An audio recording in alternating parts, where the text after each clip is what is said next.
Jadi eksplorasi di sini kalian mencari konsep atau ide di dalam suatu pembelajaran, di dalam suatu proses pembelajaran. Yang keempat ada kolaborasi. Jadi kolaborasi di sini yaitu kalian mendiskusikan apa-apa saja materi yang sudah diberikan.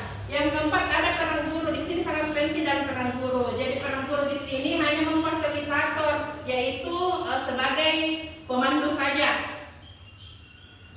Selanjutnya ada pun tujuan pembelajaran hari ini yang Ibu akan berikan. Yang pertama itu adalah siswa dapat mengembangkan dan menemukan atau memahami apa-apa saja yang Ibu akan sampaikan kalau sebelum Ibu membagi kelompok di dalam suatu materi. Yang kedua, siswa dapat menganalisis dan membuat suatu proses pembelajaran di mana materi yang Ibu akan berikan sebentar adalah mengenai tentang poster, slogan, dan iklan. Yang ketiga ada siswa dapat memahami dan menyampaikan apa-apa yang sudah diberikan atau didiskusikan. Yang keempat ada bekerja sama, yaitu bekerja sama di dalam suatu kelompok dan memberikan umpan balik terhadap sesama satu sama lain. Yang kelima ada menerapkan teori. Jadi kalian menerapkan teorinya lalu memperkuat pemahaman apa yang sudah didiskusikan. Yang terakhir adalah mempresentasikan hasil yang kalian sudah buat.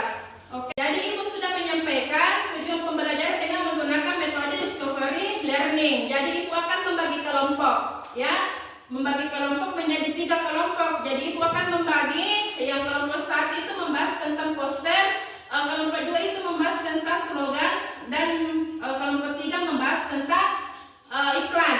Apakah sudah paham? Anak-anak, kalian sudah Ibu bagi kelompok. Jadi tiap kelompok itu satu kelompok beranggotakan 4 orang. Jadi sebelah di sini adalah kelompok 1 yang membahas tentang poster, kelompok 2 sebelah sini yaitu membahas tentang slogan, dan kelompok ketiga sebelah sini dengan membahas tentang iklan. Baik anak-anak, jadi yang Ibu sudah paparkan mengenai dari tujuan pembelajaran, Ibu serahkan kepada kalian untuk mendiskusikan apa-apa saja materi yang Ibu sudah berikan. Untuk itu dipersilakan untuk mengerjakannya.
menjelaskan pesan. Contoh, gambar pemandangan alam yang bersih dan terjaga. 3. Teks harus singkat, jelas, dan mudah dibaca. Contoh, sampah yang dibuang sembarangan dapat merusak ekosistem. 4. Jika poster bertujuan untuk mengajak orang berpartisipasi atau menghubungi serta informasi kontak. Contoh, hubungi kami info lingkungan bersih. Maka dari itu, adakah kelompok lain yang ingin bertanya? Saya. Perkenalkan, nama saya Rehan Nasra, perwakilan dari kelompok 2, ingin memberikan pertanyaan kepada kelompok 1. Bagaimana cara poster mempengaruhi perilaku masyarakat? Baik, saya akan memberikan jawaban atas pertanyaan dari kelompok 2. Poster di jalan memiliki potensi besar untuk mempengaruhi perilaku masyarakat. Mulai beberapa cara. Yang pertama, penyampaian informasi. Poster dapat menyampaikan informasi penting tentang isu-isu sosial, kesehatan, keselamatan atau lingkungan.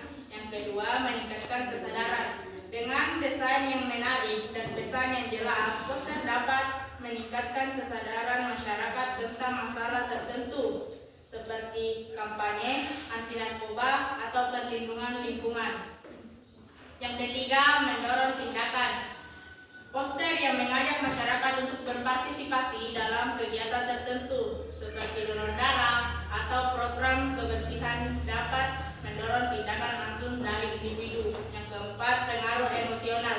Poster yang menggunakan gambar atau kata-kata yang kuat dapat membangkitkan emosi yang dapat mempengaruhi sikap dan perilaku masyarakat. Misalnya, gambar mengunggah tentang dampak pencemaran dapat mendorong orang untuk lebih peduli terhadap lingkungan. Sekian dan terima kasih. Hanya itu yang dapat kami berikan kepada kelompok 2. Bagaimana dengan kelompok 2? Apakah sudah benar? Baik, jawaban sudah jelas dan tepat. Terima kasih telah menerima jawaban kami. Sekian dan terima kasih. Wabillahi taufiq wal hidayah. Assalamualaikum warahmatullahi wabarakatuh. Waalaikumsalam warahmatullahi wabarakatuh. Tepuk tangan dulu. Baik anak-anak, itu tadi penampilan dari kelompok 1. Kita lanjut ke kelompok 2, yaitu membahas tentang slogan. Yuk, kami persilakan.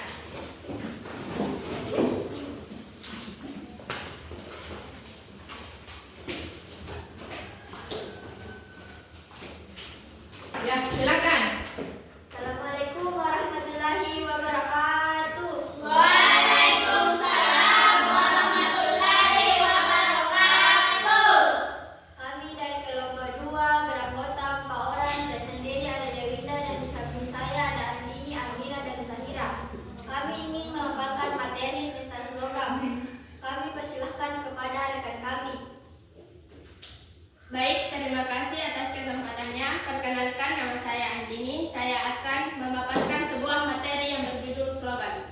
Slogan adalah kalimat pendek yang dirancang untuk menyampaikan pesan yang kuat dan mudah diingat. Slogan sering digunakan dalam iklan, kampanye, atau gerakan sosial untuk menarik perhatian dan membangun kesadaran.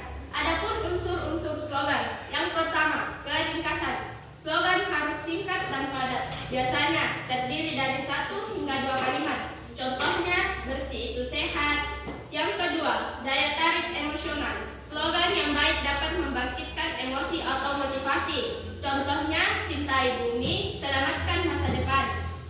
Yang ketiga, keunikan. Slogan harus memiliki ciri khas yang membedakan dari yang lain. Contohnya, rasa yang tak terlupakan. Yang keempat, relevasi. Slogan relevan dengan produk, layanan, atau tujuan yang diwakilinya. Contohnya, makanan sehat, hidup bahagia. Yang kelima, mudah diingat. Slogan yang baik harus mudah diingat dan diucapkan. Contohnya, 1 langkah untuk kebersihan. Adapun contoh-contoh slogan, yang pertama, kampanye lingkungan. Yang contohnya, selamatkan bumi, mulai dari diri sendiri. Yang kedua, produk makanan. Nikmati setiap gigitan. Yang ketiga, kesehatan. Yang contohnya, hidup sehat.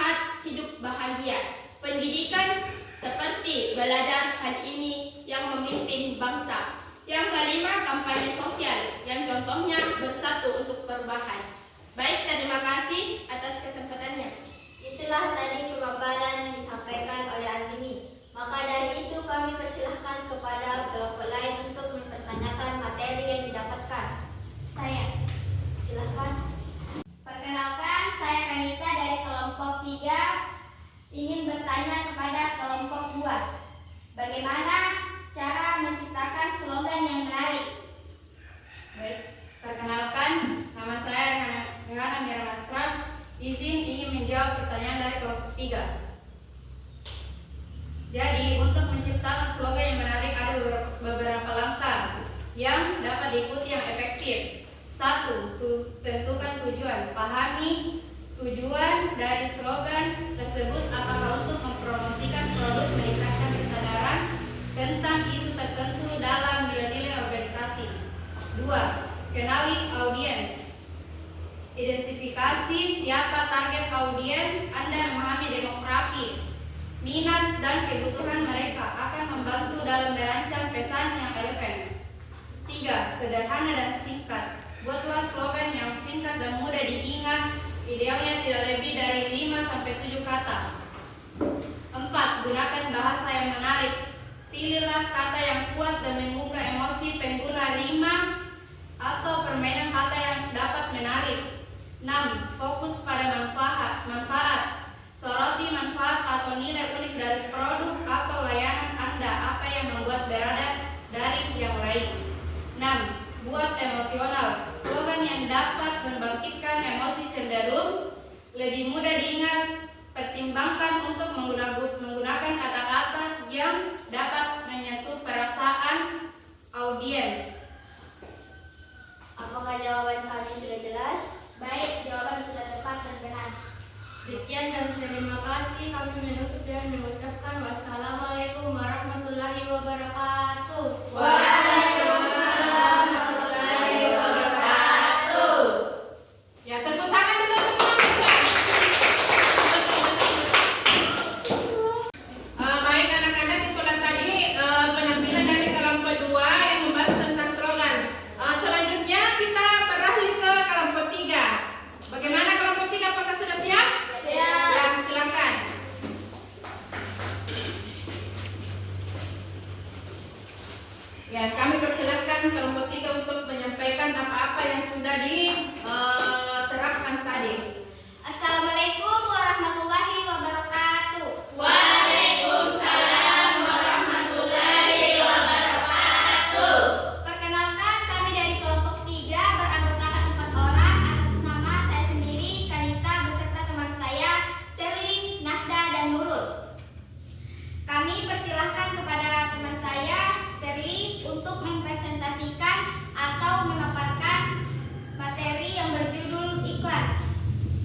dipersilahkan. Perkenalkan, nama saya Ismawati, saya perwakilan dari kelompok 1. Saya ingin bertanya, bagaimana cara menentukan target audiens untuk sebuah iklan? Baik, terima kasih atas soal yang telah diberikan. Perkenalkan, nama saya Nurda Farsana. Saya akan menjawab pertanyaan yang sudah diberikan dari kelompok 1. Jadi jawabannya seperti ini. Menentukan target audiens untuk sebuah iklan adalah penting dalam strategi pemasaran. Berikut adalah beberapa langkah yang dapat diikuti untuk mengidentifikasi dan memahami target audiens. 1. Analisis produk atau layanan. Pahami karakteristik produk atau layanan yang akan diiklankan, apa manfaatnya, siapa yang paling membutuhkannya. 2. Segmentasi pasar. Bagi pasar menjadi segmen-segmen berdasarkan kriteria tertentu seperti demografi, usia, jenis kelamin, pendapat, pendidikan, status pernikahan. Geografi. Lokasi geografi seperti negara, kota, atau wilayah. Psikografi. Gaya hidup, nilai-nilai minat, dan kepribadian. Perilaku. Kebiasaan membeli, loyalitas mereka, dan penggunaan produk. 3. Riset pasar. Lakukan riset untuk mengumpulkan data tentang audiens potensial. Ini bisa dilakukan melalui survei, wawancara, atau analisis data sekunder dari laporan industri. 4. Buat persona pembeli. Kembangkan persona pembeli yang mewakili audiens ideal Anda. Persona ini harus mencakup informasi demografis, psikografis, dan perilaku yang profesional. Mana kelompok 1, saya kembalikan. Baik, terima kasih, jawabannya sudah jelas. Baik, terima kasih. Kami tutup dengan ucapan wabillahi taufiq wal hidayah. Assalamualaikum warahmatullahi wabarakatuh. Waalaikumsalam warahmatullahi wabarakatuh. Baik, terima kasih kelompok 3. Kita tepuk tangan dulu. Baik anak-anak, terima kasih. Penampilannya sangat bagus dari kelompok 1, 2, dan 3. Jadi kesimpulan untuk pembelajaran hari ini dengan menggunakan metode discovery learning yaitu mengenai tentang poster, slogan, dan iklan. Sekian dan terima kasih. Pesannya Ibu, yang pertama tetap belajar untuk meraih kesuksesan kalian. Yang kedua, banggakan orang tua tak di rumah ya. Jadi belajar bersungguh-sungguh supaya bisa gapai kesuksesan dan bisa membahagiakan orang tua tak. Oke?